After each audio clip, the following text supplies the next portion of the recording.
오늘 본문인 시편 63편은 초대교회가 주일 아침 예배를 드릴 때 제일 먼저 불렀던 시편 찬송이라고 전해져 내려옵니다.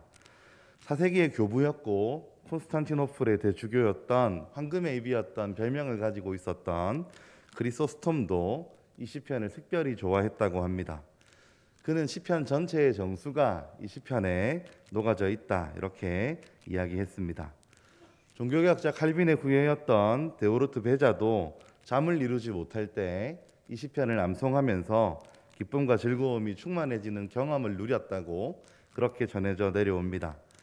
하나님의 말씀은 언제나 동일하시기 때문에 우리 믿음의 선배들이 이 말씀으로 특별한 위로를 경험했다면 오늘 우리에게도 그런 은혜가 있을 것이라고 믿습니다.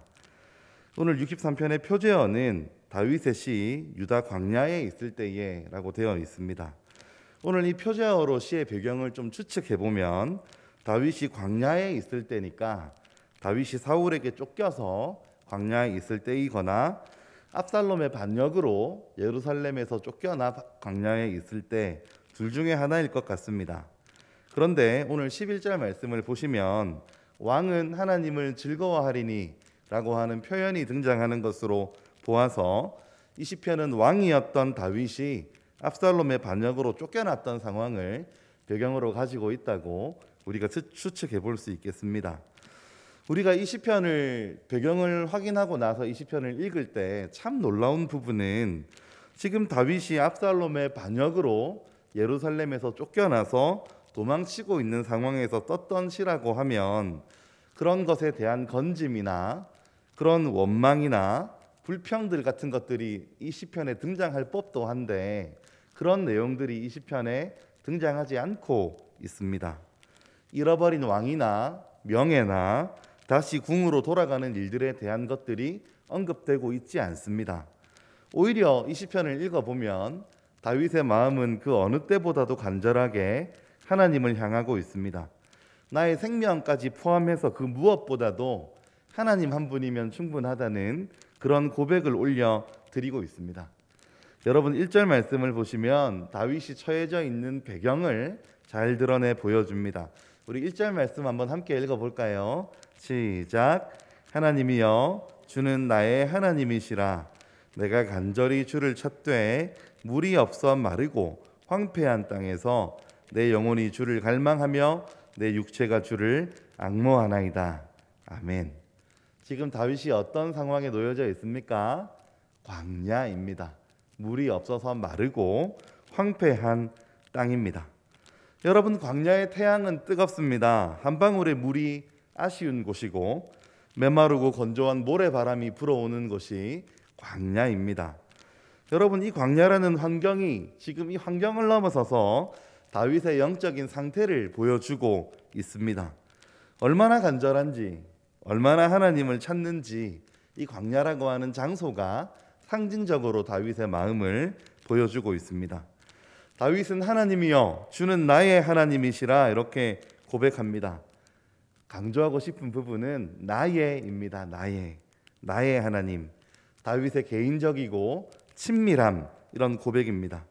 다윗은 이렇게 표현할 만큼 하나님이 나의 하나님이시다라고 표현할 만큼 하나님을 알고 있었습니다. 그는 하나님을 경험했고 하나님의 선하심을 맛보아 아는 사람이었습니다. 그런 사람만이 하나님 주는 나의 하나님이십니다. 주님은 내 하나님입니다 라고 고백할 수 있기 때문입니다. 사랑하는 성도 여러분, 여러분은 하나님을 이렇게 부르실 수 있으시겠습니까? 하나님, 나의 하나님. 다른 사람의 하나님이 아니라 나의 하나님. 다른 사람들이 경험했던 것들을 듣고 다른 사람들이 경험하는 그 말하는 간증들 듣는 것 말고 내가 경험하고 내가 체험하고 내가 친밀히 아는 나의 하나님. 아니 여러분 나의 하나님이냐 이렇게 묻기 이전에 여러분 하나님을 갈망하고 있습니까? 하나님에 대한 갈망이 내 마음에 있습니까? 물이 없어서 마르고 황폐한 이 광야에서 물을 갈망하듯이 여러분 하나님 간절히 필요합니다. 나에게는 하나님이 너무너무 필요합니다라고 하는 마음이 우리 가운데 있느냐 하는 것입니다. 때로는 이런 갈망을 우리가 못 느끼고 사는 것 같아서, 우리 갈망이 지금 표현하고 있는 다윗만큼은 아닌 것 같아서 우리의 마음이 슬플 때가 있습니다. 우리가 이런 갈망을 놓치고 사는 이유가 무엇일까요? 다윗과 같은 이런 절실한 갈망이 우리에게 없는 이유가 어떤 것일까요? 아마도 대부분 우리는 바쁘거나 분주하거나 때로는 내 삶이 만족스럽기 때문에 그럴 겁니다.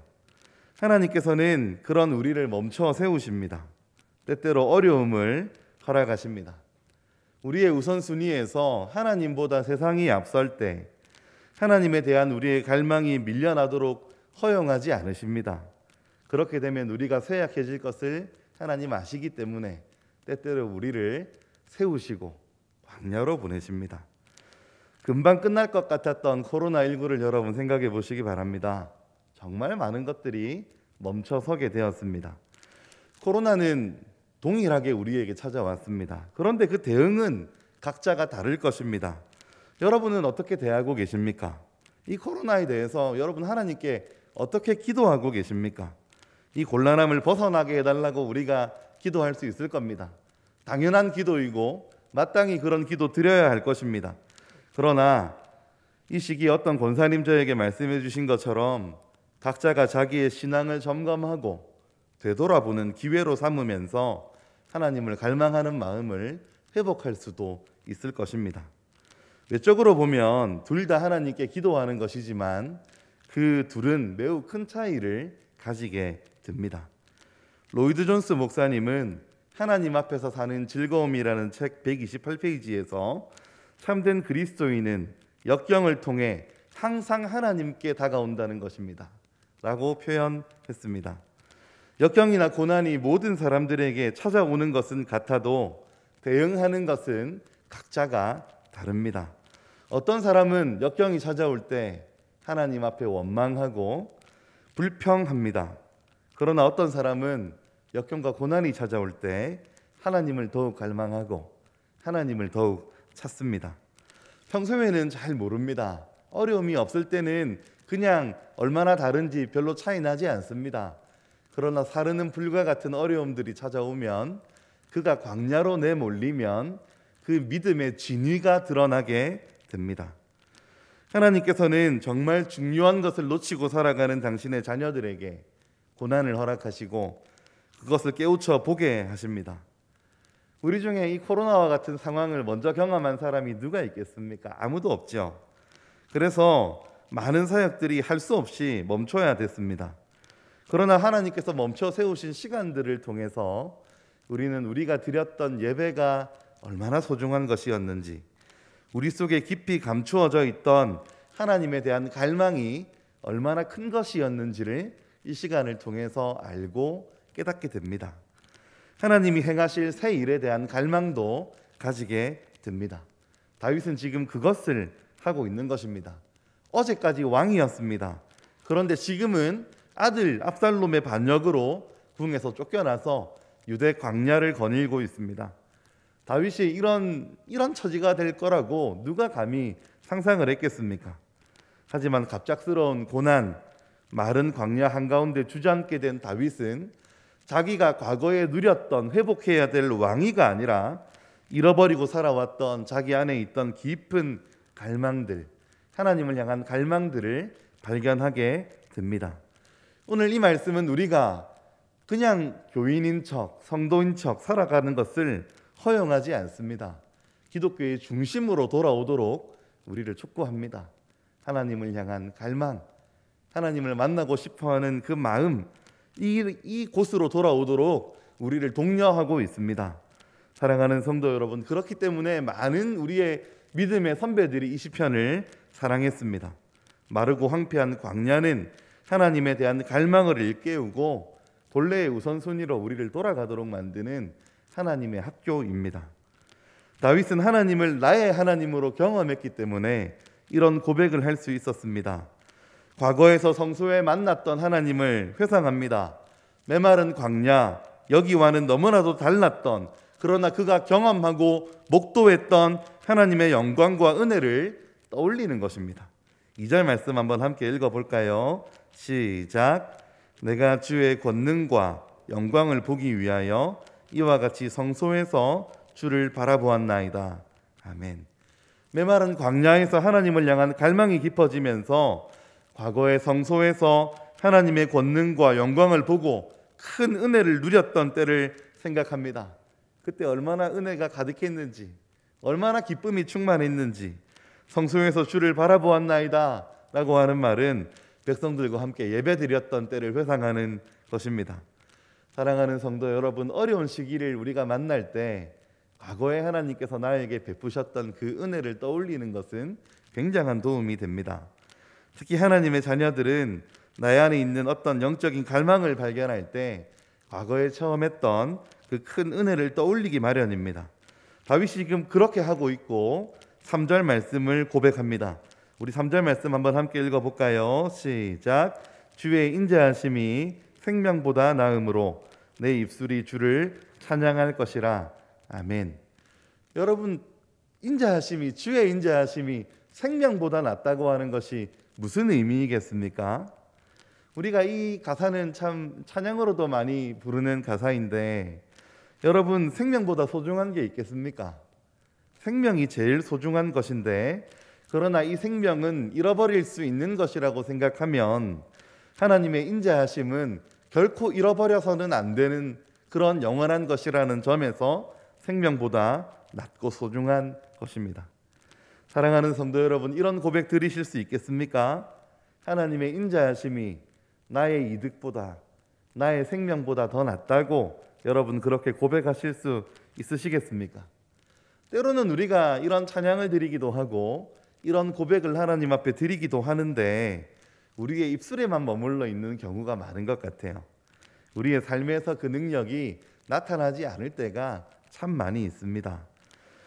다윗은 현재의 갈망을 직면하면서 과거의 은혜와 주의 인자하심을 생각합니다.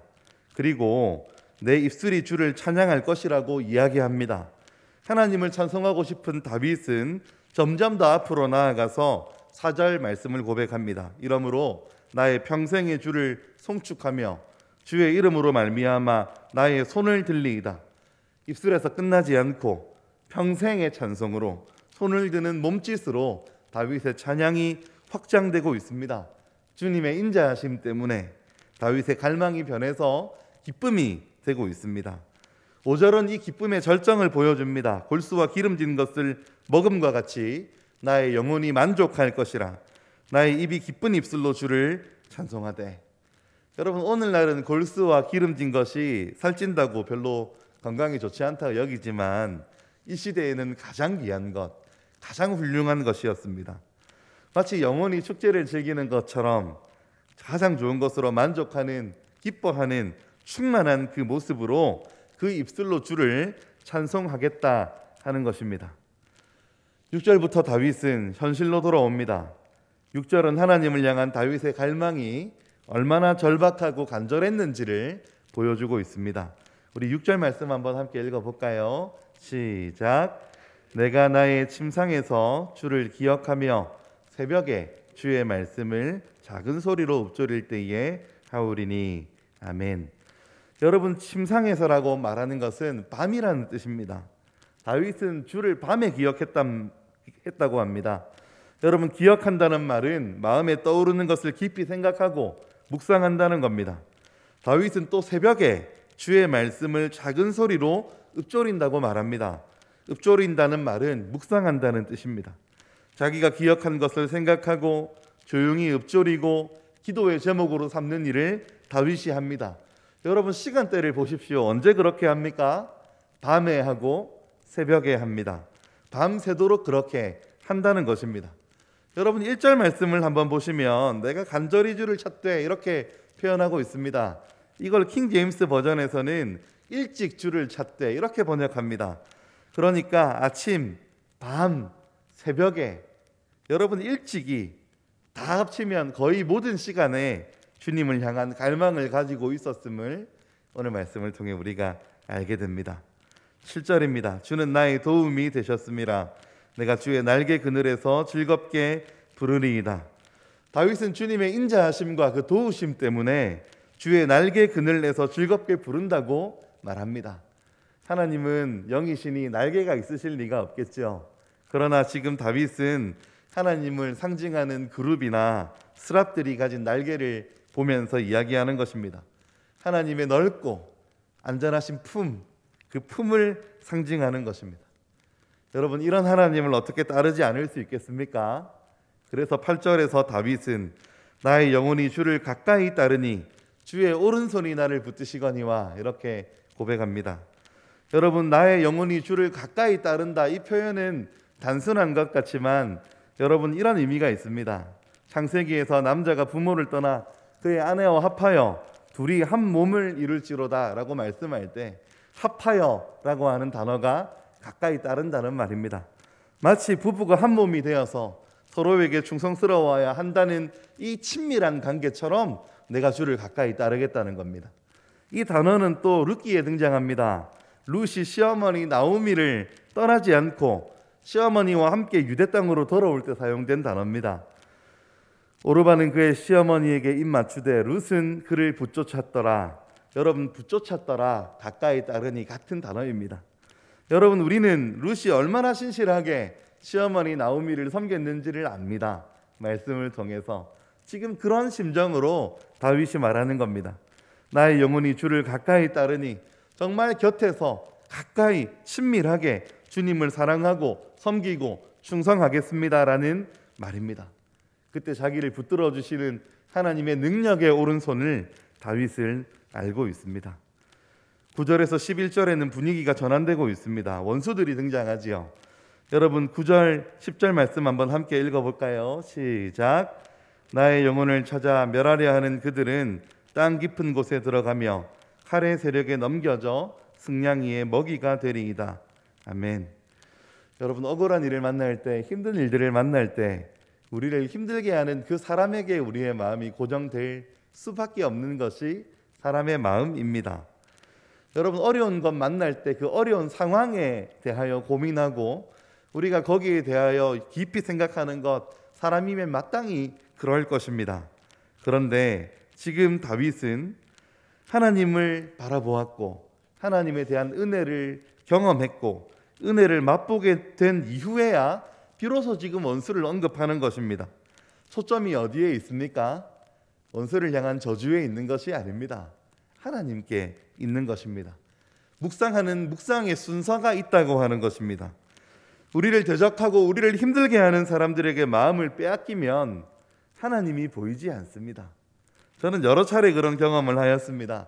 어려운 일을 만났을 때 그 어려움을 깊이 생각하면 하나님 보이지 않고 잘 기도가 되지 않는 것을 많이 경험하였습니다. 그러나 반대로 그 모든 메마른 광야 같은 경험 속에서 하나님을 향한 갈망이 내 속에 있다는 것을 알게 되면, 사랑하는 성도 여러분, 우리가 우리의 눈을 들 수 있습니다. 문제에서 눈을 떼서 위에 계신 하나님을 바라볼 수 있게 됩니다. 여러분, 그것이 믿음의 싸움을 싸우는 성도가 싸우는 방식입니다. 사람에게 초점을 맞추면 하나님을 볼 수 없습니다. 하나님을 생각할 수 없습니다. 이렇게 여유롭고 자신감 있게 악인들의 멸망할 운명을 말할 수도 없습니다. 사랑하는 성도 여러분, 하나님을 바라보시기를 바랍니다. 문제보다 크신 하나님, 광야로 내몰렸을 때에 그 뜨거운 바람과 모래들, 뜨거운 태양들, 이런 것들을 바라보는 것이 아니라, 나를 뒤쫓아오는 압살롬을 바라보는 것이 아니라 하나님을 바라보는 것입니다. 이제 11절입니다. 왕은 하나님을 즐거워하리니 주께 맹세한 자마다 자랑할 것이나 거짓말하는 자의 입은 막히리로다. 주께 맹세한 자는 하나님을 신뢰하는 자, 하나님께 충성을 맹세하는 자입니다. 이런 자들은 자랑하게 될 거라는 겁니다. 자랑한다는 말은 찬양하게 될 거라는 것입니다. 하나님을 믿는 자는 부끄러움을 당할 것 같은 순간에서도 부끄러움을 당하지 않겠다는 믿음의 고백인 것입니다. 지금 다윗은 부끄러운 상황입니다. 다른 원수가 아니라 친아들에게 쫓김을 당합니다. 얼마나 부끄럽습니까? 그러나 그런 상황에서도 나는 주께 맹세한 자는 즐거워할 것이라고, 찬양할 것이라고 믿음으로 고백하고 있는 것입니다. 말씀을 맺겠습니다. 사랑하는 성도 여러분, 우리가 바쁘게 분주하게 살아가다 보면 우리 안에 하나님이 심어놓으신 하나님에 대한 갈망이 있었다는 것을 잊어버리고 살기가 쉽습니다. 여러분, 현대인들을 어떤 학자는 정의하기를 피곤한 사람들이라고 정의했습니다.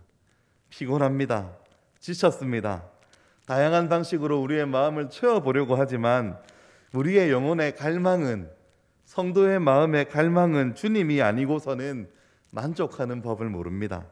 하나님만이 채워주실 수 있는 갈망이 여러분 우리에게 있습니다. 하나님은 때때로 우리를 멈춰 세우십니다. 광야로 우리를 내어 모십니다. 우리 영혼의 깊은 갈망을 깨닫게 하시려고 우리를 광야에 세우십니다. 호세아서에는 이렇게 말씀합니다. 그러므로 보라, 내가 그를 타일러 거친 들로 데리고 가서 말로 위로하고, 거친 들은, 광야는 성경이 가르치는 우선순위를 망각하고 살아가는 우리를 흔들어 깨우시는 하나님의 방법, 하나님의 학교입니다. 그 마르고 황폐한 광야에서 우리는 비로소 우리 안에 있는 하나님을 향한 갈망들을 발견하게 됩니다. 사랑하는 성도 여러분, 어떤 어려움을 겪고 계십니까? 그 모든 어려움 가운데에서 광야와 같은 상황이라고 하더라도 하나님을 향한 갈망, 우리 안에 있는 가장 근원적인 원함이 회복되는 우리 모든 성도님들이 되시기를 바랍니다. 하나님의 광야를 혹시 경험하고 계십니까? 여러분, 하나님의 광야 효과, 하나님을 갈망하는 그 효과를 발견하셨습니까? 아니면 광야에서 마음이 강팍해지기만 합니까? 다윗처럼 하나님을 향해 갈망하는 그 마음이 나에게도 있는지를 스스로 물어보아야 할 것입니다. 이 갈망을 가지고 하나님을 찾으면, 주께 기도하면 오늘 말씀이 보여주는 대로 그 영혼이 만족하고 배부름을 얻게 될 것입니다. 갈망이 기쁨과 즐거움으로, 찬양으로 바뀌게 될 것입니다. 주의 인자하심이 나의 생명보다 낫다고 하는 그 고백이 우리의 입술에서 터져 나오게 될 것입니다. 많은 믿음의 선배들이 사랑했던 이 말씀에 기록된 모든 은혜를 체험하고 영혼의 만족을 경험하게 될 것입니다. 이런 충만한 은혜들이 여러분들에게 있어지기를 주님의 이름으로 기대합니다. 기도하겠습니다.